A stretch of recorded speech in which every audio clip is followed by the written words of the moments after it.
fear is a useless emotion. Mm. We know that fear is an emotion. And if it's an emotion, then you can control it if you want to. I think we all have something to learn and we all have something to give. And I got to a point in my career a few years ago where I felt like I had achieved success and had gotten to a place of success where I didn't know that there was a whole lot more success of the success mountain that I could climb, you know, and success, they say, is something that you do to and for yourself. Success is a selfish accomplishment. And so when you get kind of at the top level of success and there's not a lot more awards you can get or a lot more, you know, of success mountain you can climb, then you have to go like, what's next? And Zig Ziglar would say that the thing that comes after success is to be significant to others. And so that's what inspired me originally to start doing the podcast, was to provide like inspiration from myself to others and also the inspiration of people that I know to others. And that's ultimately kind of what my goal is, not only today of the podcast, but all along has been to be significant to others. And you know, and when you get to the place where you've been successful for yourself, then you can go out and be a mentor and an inspiration to others and be significant in that way.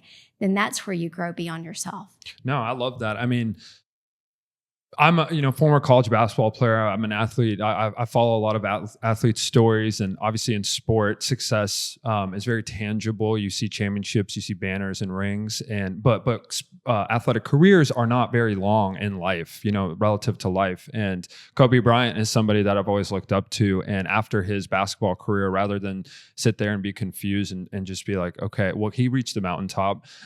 He went and got an Oscar and won something else that made him so fulfilled, and the joy in his eyes were that of the time when he won it. So a championship in basketball. So it's cool to see that the North Star can continue to change, and you can continue to grind and continue to feel challenged and continue to feel those ups and downs. I call that mountain climbing. Like if you're a mountain climber, you're always going to be a mountain climber. Just because you climb one mountain doesn't mean there's always like that's the only mountain to climb. The thing that I find about climbing a mountain is when you get to the top of that mountain, you can see so much more. And what you mainly see is that there's another mountain to climb. Like you get to the top of one mountain and you're like, oh, wait, I see another mountain. Let's go climb that mountain. You know, you may climb the mountain of lawyer success, and then you get to the top of lawyer success mountain. You say, hey, let's go climb podcast mountain success.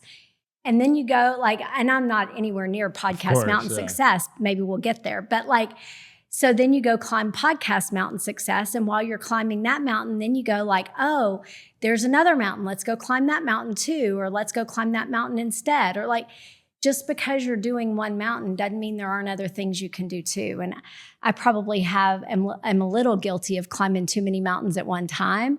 But I would rather do that than be guilty of doing nothing. Totally. And for a lot of people, most people, they're too afraid to even get on the mountain because of the fall and what's behind them. And the fact that you're getting on the mountain is just admirable within itself. And then climbing it is the challenge, of course. But, you know, what do you think about that? Like most people, they don't even want to push themselves to take a chance because they're afraid of what's going to happen next. Like, how do you manage that internally, the fear of failing?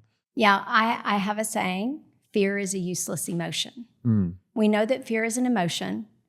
And if it's an emotion, then you can control it if you want to. And so I basically look at fear as an emotion that I can control. And if I can control it, then I can tell it to go away. I mean, that's not to say that there aren't some things in life that are truly things you should be afraid of, obviously. But to me, that's one of those things like, what am I afraid of?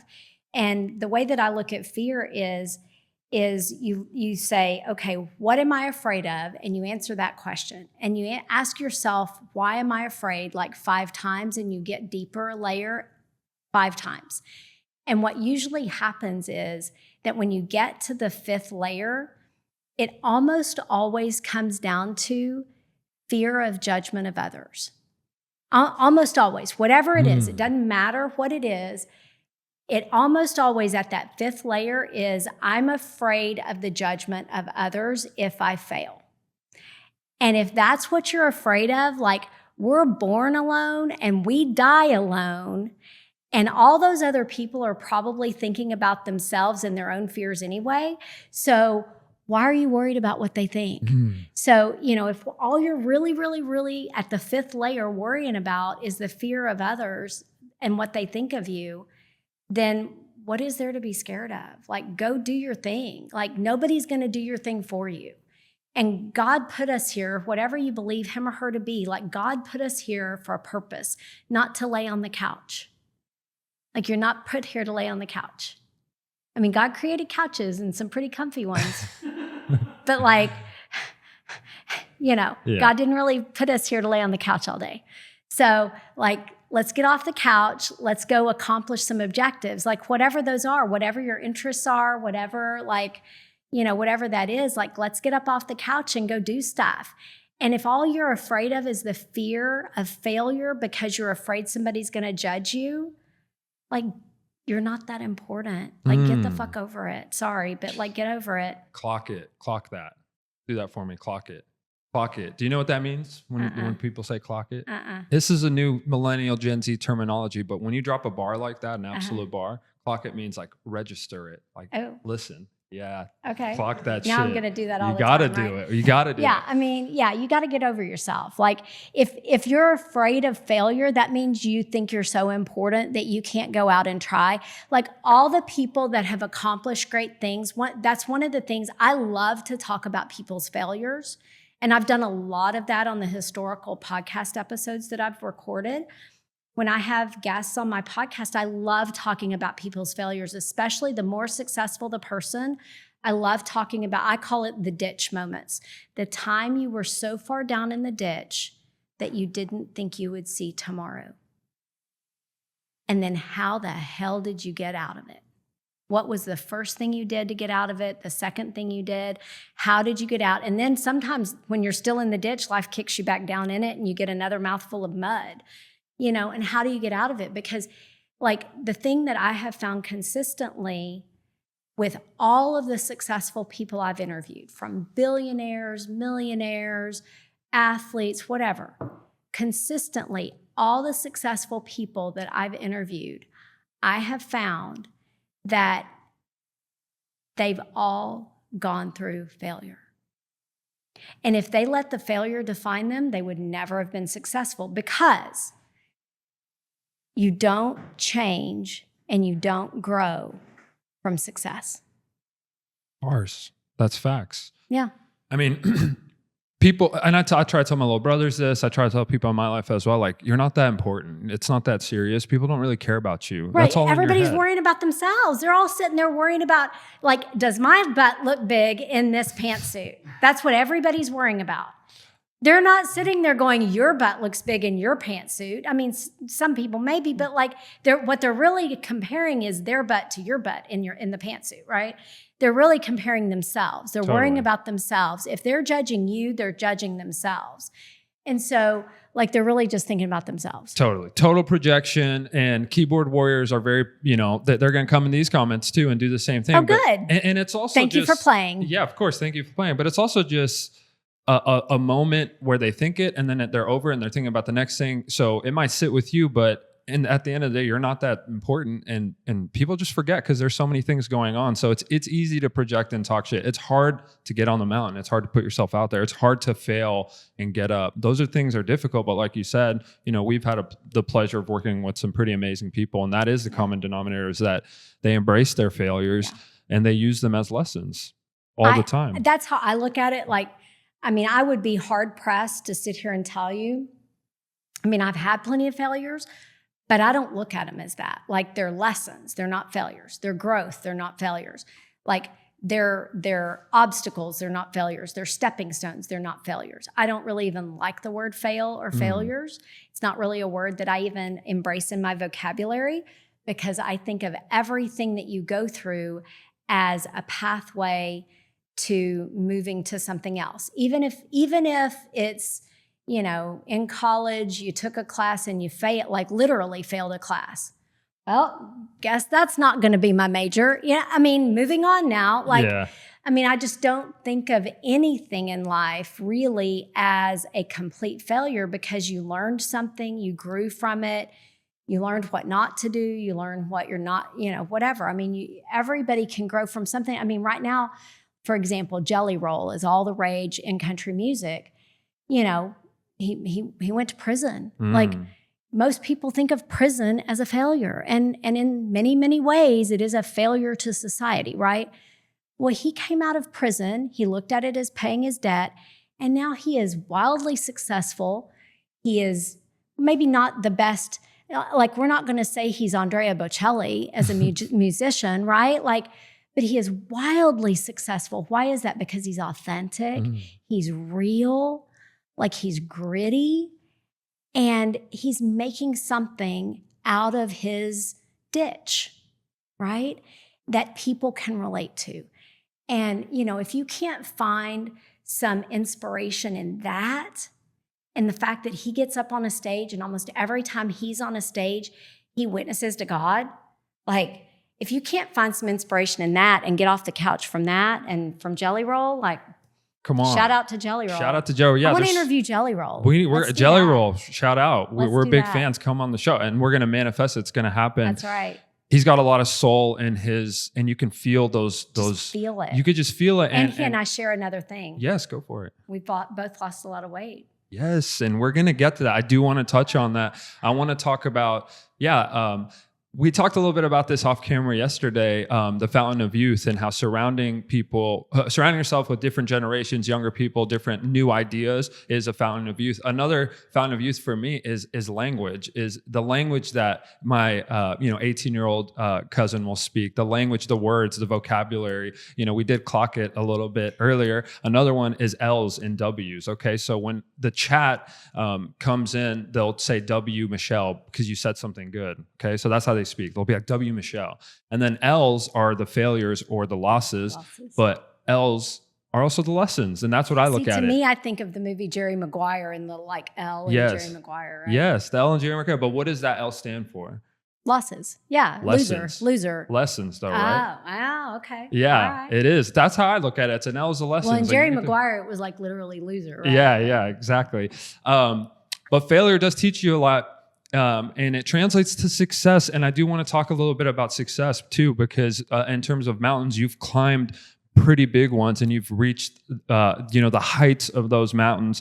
I want to read one of your quotes. The crown was on the floor. She picked it up, put it on her own head, and that's the story. So 34 years, Michelle, in courtrooms. You were one of the most decorated family law attorneys in Texas.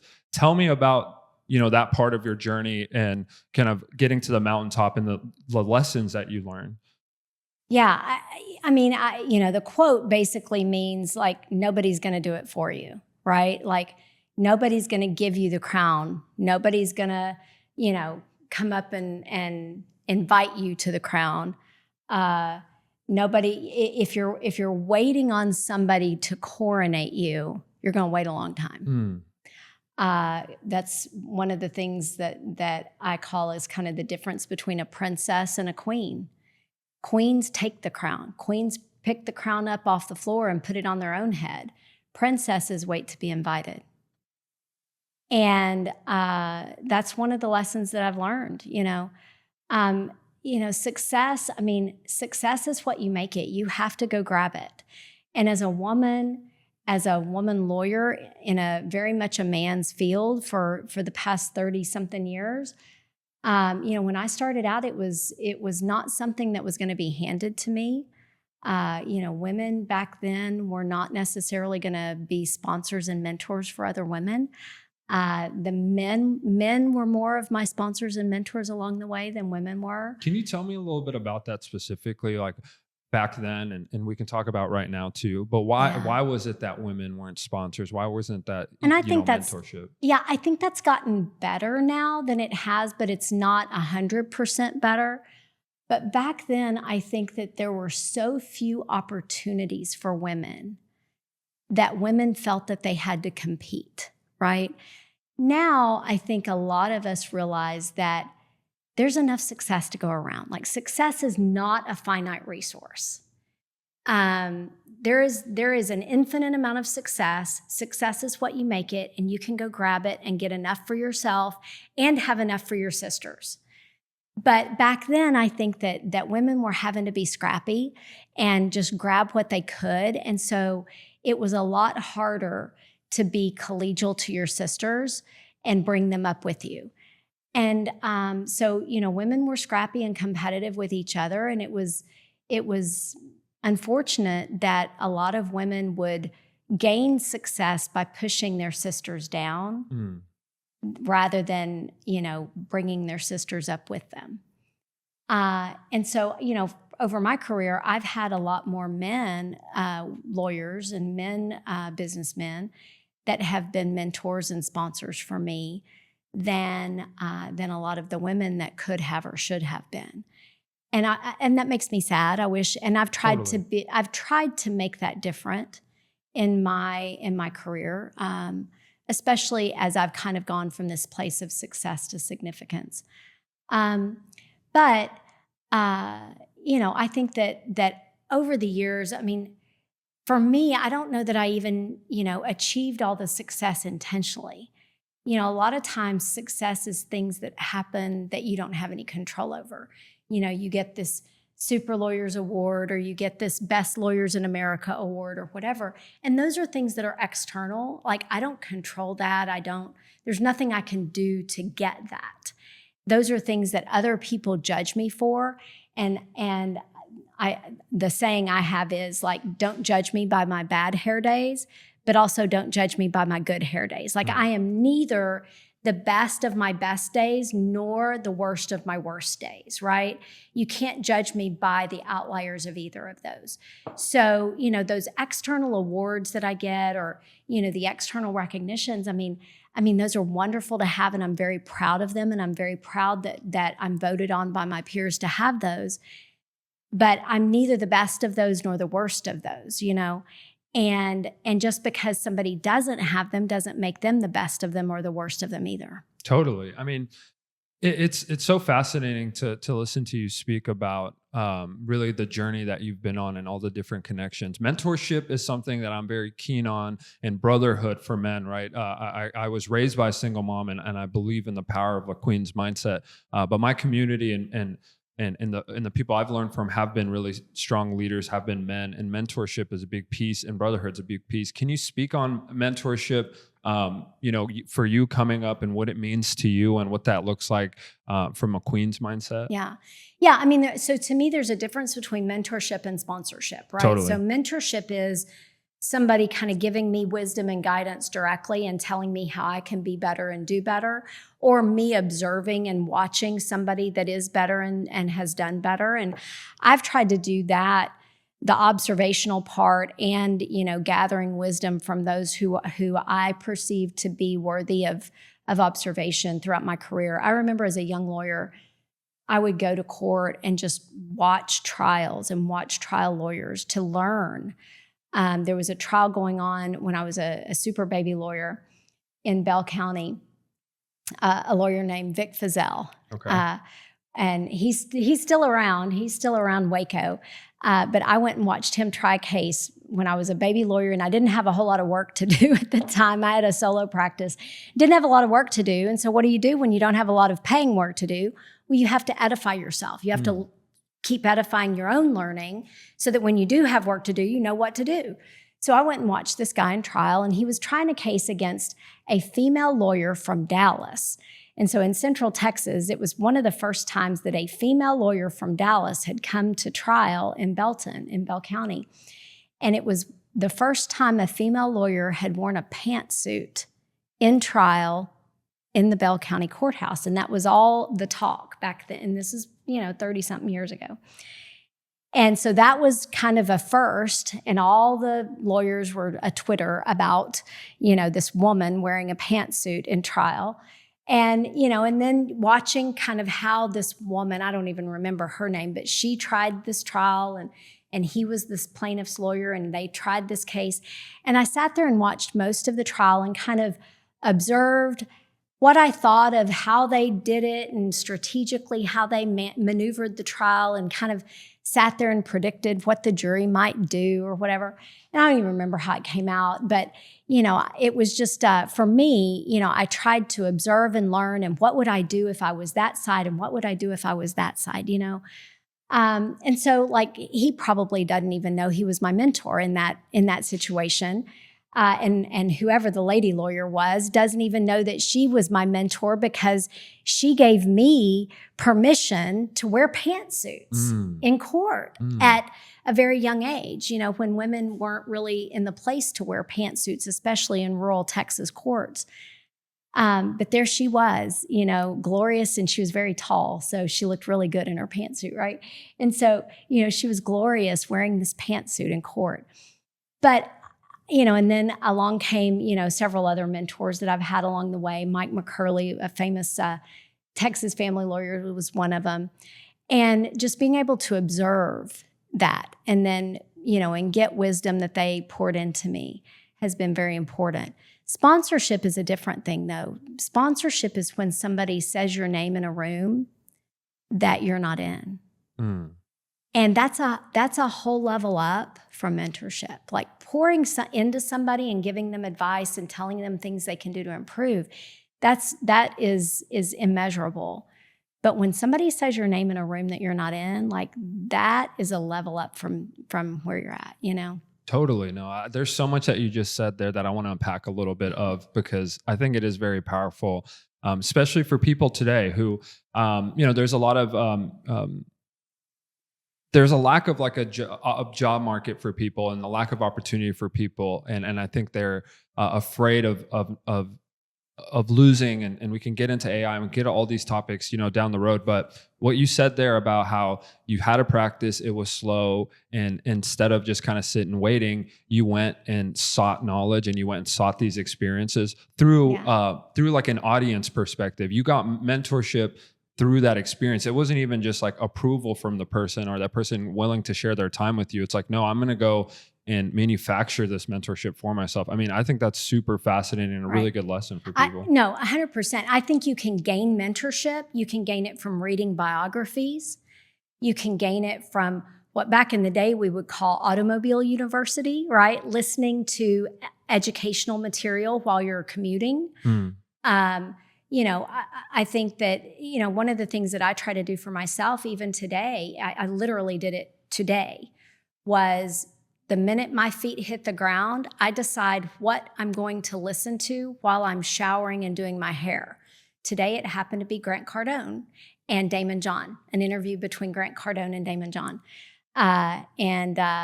So, I literally, instead of listening to music, which I love music, but every morning I grow my brain by listening to something edifying. And that is mentorship, right? Like I learned something from Damon John today listening to this interview. And it actually wasn't the first time I've listened to that interview. It's probably the third. Nice. But you can read books and learn from people. You can watch podcasts and learn from people. You can watch interviews, listen to interviews. You don't just have to talk to somebody and receive directly. Yeah. You can receive mentorship in many different formats.